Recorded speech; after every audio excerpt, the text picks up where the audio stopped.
जय हिंद दोस्तों, कैसे हैं आप लोग। आशा करता हूँ आप लोग अच्छे होंगे। चलिए आज हिंदी के प्रैक्टिस सेट पार्ट 2 कराने जा रहे हैं। तो चलिए देर न करते हुए चलते हैं पहले प्रश्न की तरफ। तो पहला प्रश्न है, आपका भविष्य उज्जवल हो अर्थ की दृष्टि से वाक्य के भेद बताइए।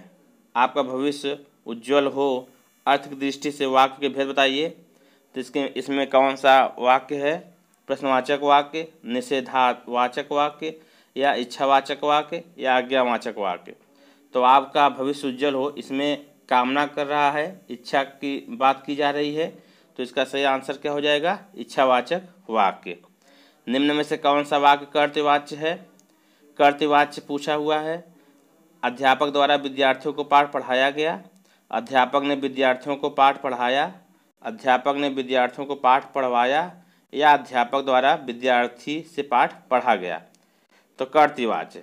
कर्तव्यवाच्य का मतलब क्या हुआ? कर्तव्यवाच्य का मतलब हुआ क्रिया का वह रूपांतरण जिससे वाक्य में कर्ता की प्रधानता का बोध हो। तो इसमें कर्ता की प्रधानता किस वाक्य में बोध हो रहा है? तो इसका सही आंसर हो जाएगा बी, यानी अध्यापक ने विद्यार्थी को पाठ पढ़ाया।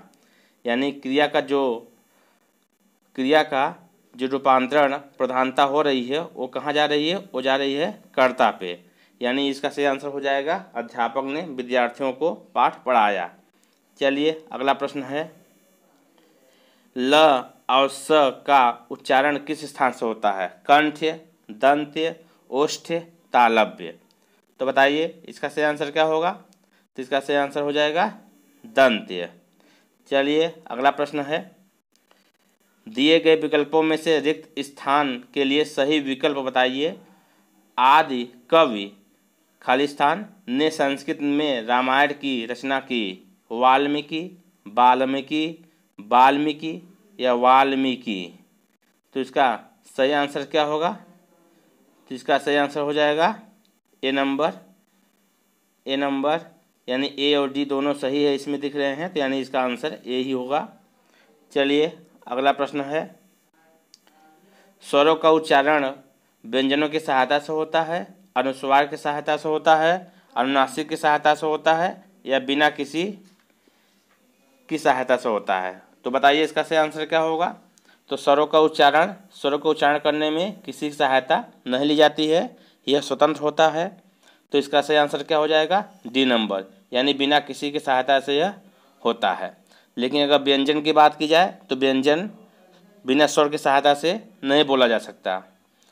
चलिए अगला प्रश्न है, जिस भाषा का अनुवाद किया जाता है उसे क्या कहते हैं? स्रोत भाषा, लक्ष्य भाषा, मानक भाषा, या माध्यम भाषा। तो बताइए इसका सही आंसर क्या होगा? जिस भाषा का अनुवाद किया जाता है उसे क्या कहते हैं? तो उसे कहते हैं स्रोत भाषा। चलिए अगला प्रश्न है,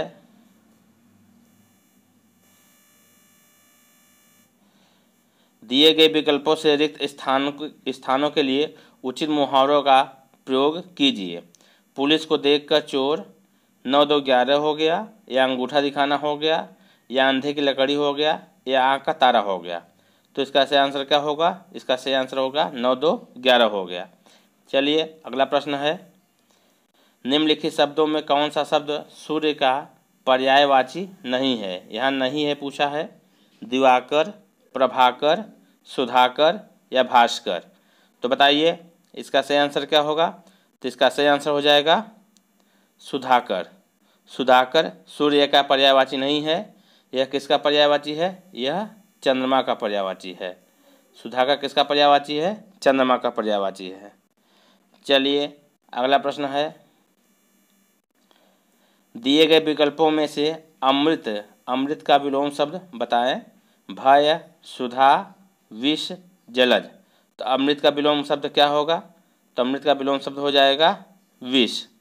अमृत का विलोम शब्द क्या है? विष होता है। और सुधा अमृत का क्या है? वह पर्यायवाची है। सुधा जो है वह अमृत का क्या है? पर्यायवाची है।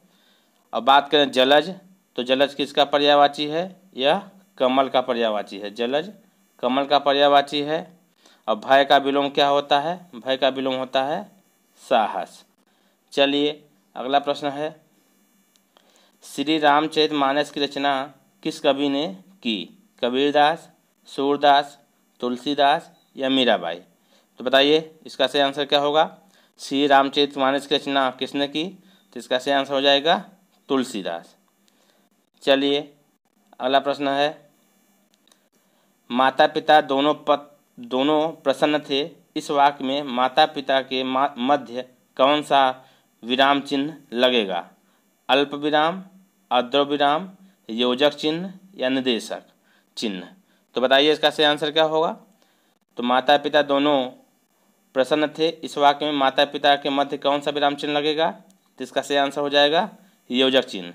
यानी माता पिता के बीच में ये जो डैश होता है, डैश को क्या बोलते हैं हिंदी में? योजक चिन्ह। यानी माता पिता के बीच में योजक चिन्ह का प्रयोग होगा। चलिए अगला प्रश्न है, हिंदी को भारत की राजभाषा कब बनाया गया? हिंदी को भारत की राजभाषा कब बनाया गया? 15 अगस्त 1947, 30 जनवरी 1948, 14 सितंबर 1949 या 26 जनवरी 1950? तो बताइए इसका सही आंसर क्या होगा। तो इसका सही आंसर हो जाएगा 14 सितंबर 1949। 14 सितंबर 1949 को हिंदी को भारत की राजभाषा के रूप में स्वीकार किया गया और इसी कारण प्रत्येक वर्ष 14 सितंबर को हिंदी दिवस के रूप में मनाया जाता है। चलिए अगला प्रश्न है, निम्नलिखित शब्दों में कौन सा शब्द समुद्र का पर्यायवाची है? रत्नाकर, मधुकर, नरपति या दिनकर? तो बताइए निम्नलिखित में से कौन सा शब्द समुद्र का पर्यायवाची है? तो इसका सही आंसर हो जाएगा रत्नाकर। रत्नाकर जो है वो समुद्र की पर्यायवाची है। समुद्र के पर्यायवाची अगर और बात करें तो जैसे जलधि, पारावार, सिंधु, नीरनदी, नदीश, पयोधि, पयोनिधि, अवधि, जलधाम। और अगर नरपत का बात करें तो नरपति राजा का पर्यायवाची होता है।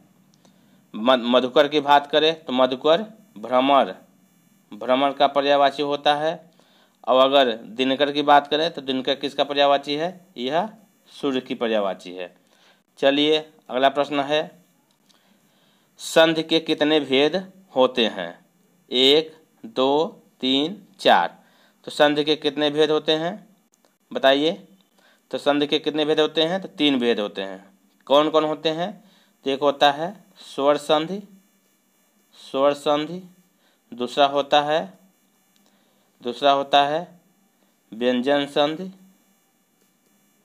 संधि और तीसरा होता है विसर्ग संधि। यानी संधि के कितने भेद होते हैं? तो स्वर के संधि के 3 भेद होते हैं, स्वर संधि, व्यंजन संधि और विसर्ग संधि। लेकिन अगर स्वर संधि की बात करें तो स्वर संधि के कितने भेद होते हैं? तो स्वर संधि के 5 भेद होते हैं। चलिए अगला प्रश्न है, प्रतिध्वन में कौन सा उपसर्ग है? प्रतिध्वन में कौन सा उपसर्ग है? प्रति, प्र, प्रत या प्रतिध्व? तो बताइए इसका सही आंसर क्या होगा। प्रतिध्वन में तो इसका सही आंसर हो जाएगा प्रति। यह प्रतिध्वन में प्रति उपसर्ग है। अगला प्रश्न है, कारज किस प्रकार का शब्द है? तत्सम, अर्ध तत्सम, तद्भव, देशज?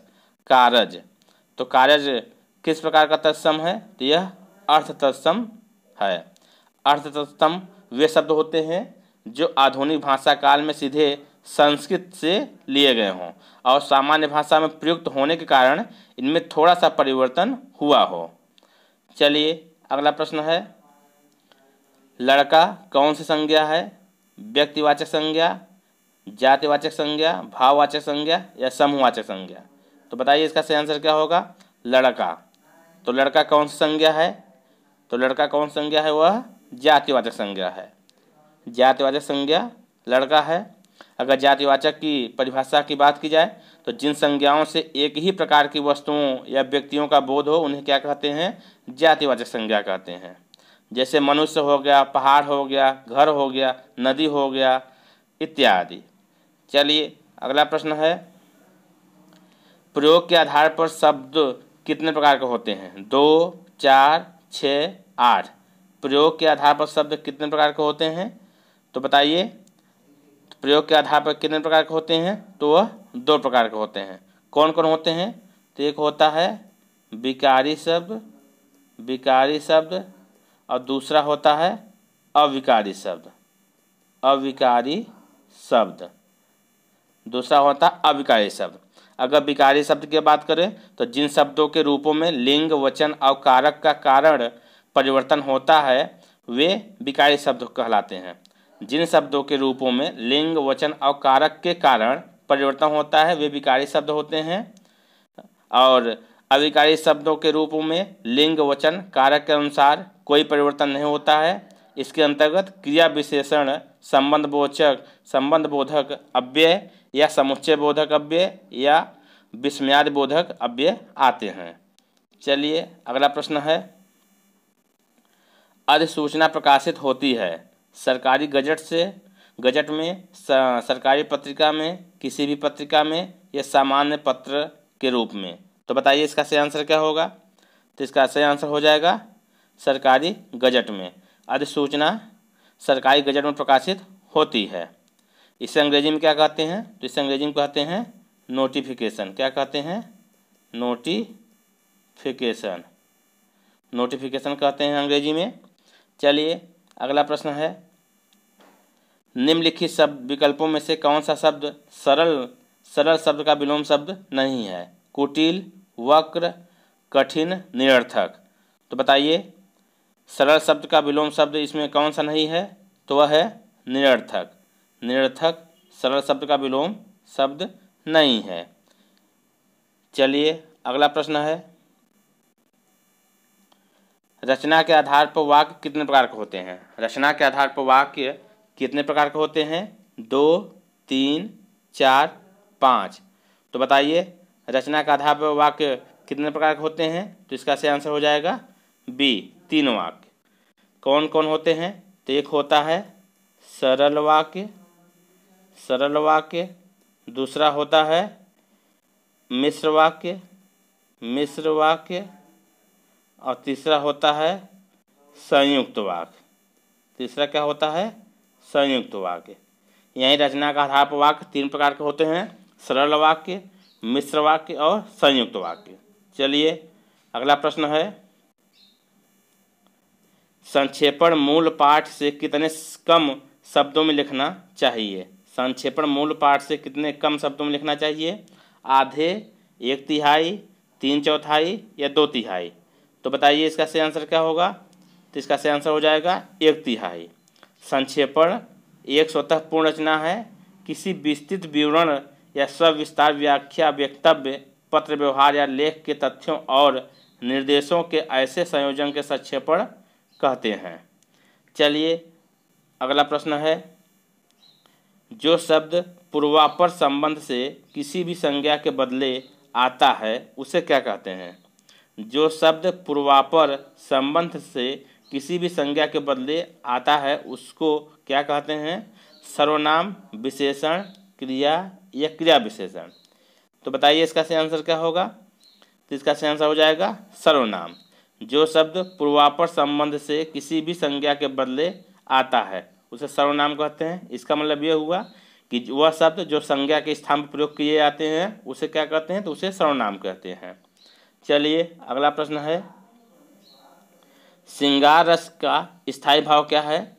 तो बताइए श्रृंगार रस का स्थायी भाव क्या होता है? रति, क्रोध, हास, विस्मय। तो श्रृंगार रस का स्थायी भाव क्या होगा? वो होगा रति। श्रृंगार रस का स्थायी भाव रति होता है।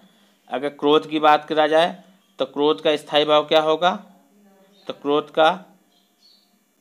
स्थायी भाव नहीं होता है। क्रोध रौद्र रस का स्थायी भाव है। और अगर हास की बात की जाए तो हास रस का स्थायी भाव है। और विस्मय की बात किया जाए तो विस्मय अद्भुत रस का स्थायी भाव है। चलिए अगला प्रश्न है, किस वाक्य में संबंध बोधक अव्यय का प्रयोग हुआ है? किस वाक्य में संबंध बोधक अव्यय का प्रयोग हुआ है? ऐसा काम मत करो, मैं पीछे आया था, मैं यह काम नहीं करूँगा, मैं काम के पीछे आया था। तो बताइए इसका सही आंसर क्या होगा? संबंध बोधक अव्यय का प्रयोग किस वाक्य में हुआ है? तो इसका सही आंसर हो जाएगा डी नंबर, मैं काम के पीछे आया था। मैं काम के पीछे आया था, इसमें संबंध बोधक अव्यय क्या है? पीछे। पीछे संबंध बोधक अव्यय है। संबंध बोधक अव्यय जैसे आगे, पीछे, बाद, पहले, भीतर, बीच, तरफ, और, जरिए, बगैर, बदले, ये सब संबंध बोधक अव्यय शब्द होते हैं। चलिए अगला प्रश्न है, माता पिता द्वारा पुत्र को लिखे गए पत्र में माता पिता द्वारा अभिवादन किया जाना चाहिए। माता पिता द्वारा पुत्र को लिखे गए पत्र में माता पिता द्वारा क्या अभिवादन किया जाना चाहिए? शुभ आशीर्वाद, सादर प्रणाम, सादर नमस्कार या प्रणाम। तो बताइए इसका सही आंसर क्या होगा? तो इसका सही आंसर हो जाएगा शुभ आशीर्वाद। चलिए अगला प्रश्न है, इसमें शुद्ध वाक्य बताना है। 10 अरब यात्री भारत आए, या 10 अरब यात्री भारत आ चुके हैं, या अरब के 10 यात्री भारत आए हैं, या 10 अरब यात्री भारत आएंगे। तो बताइए इसका सही आंसर क्या होगा? तो इसका सही आंसर हो जाएगा अरब के 10 यात्री भारत आए।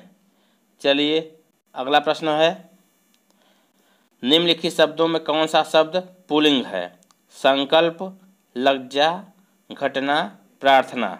तो बताइए इसका सही आंसर क्या होगा? निम्नलिखित शब्दों में कौन सा शब्द पुल्लिंग है? तो इसका सही आंसर हो जाएगा संकल्प। संकल्प शब्द क्या है? पुल्लिंग है। बाकी अगर बात करें लज्जा, घटना और प्रार्थना, तो ये सब क्या हैं? ये सब स्त्रीलिंग हैं। चलिए अगला प्रश्न है, निम्नलिखित शब्दों में किस शब्द में स्वर व्यंजन संबंधी अशुद्धि नहीं है? अशुद्धि नहीं है पूछा है। आरोग्य, ईसाई, ऊर्जस्वी या औत्सुक्य। तो बताइए इसका सही आंसर क्या होगा? निम्नलिखित में से किस शब्द में स्वर व्यंजन संबंधी अशुद्धि नहीं है? तो इसका सही आंसर हो जाएगा ऊर्जस्वी। चलिए अगला प्रश्न है, रूप के अनुसार क्रिया विशेषण कितने प्रकार के होते हैं? रूप के अनुसार क्रिया विशेषण कितने प्रकार के होते हैं? 1, 2, 3, 4। तो रूप के अनुसार क्रिया विशेषण कितने प्रकार के होते हैं? तो होते हैं 3 प्रकार के। कौन कौन होते हैं? तो एक होता है मूल क्रिया विशेषण, और दूसरा होता है यौगिक क्रिया विशेषण, और तीसरा होता है स्थानीय क्रिया विशेषण।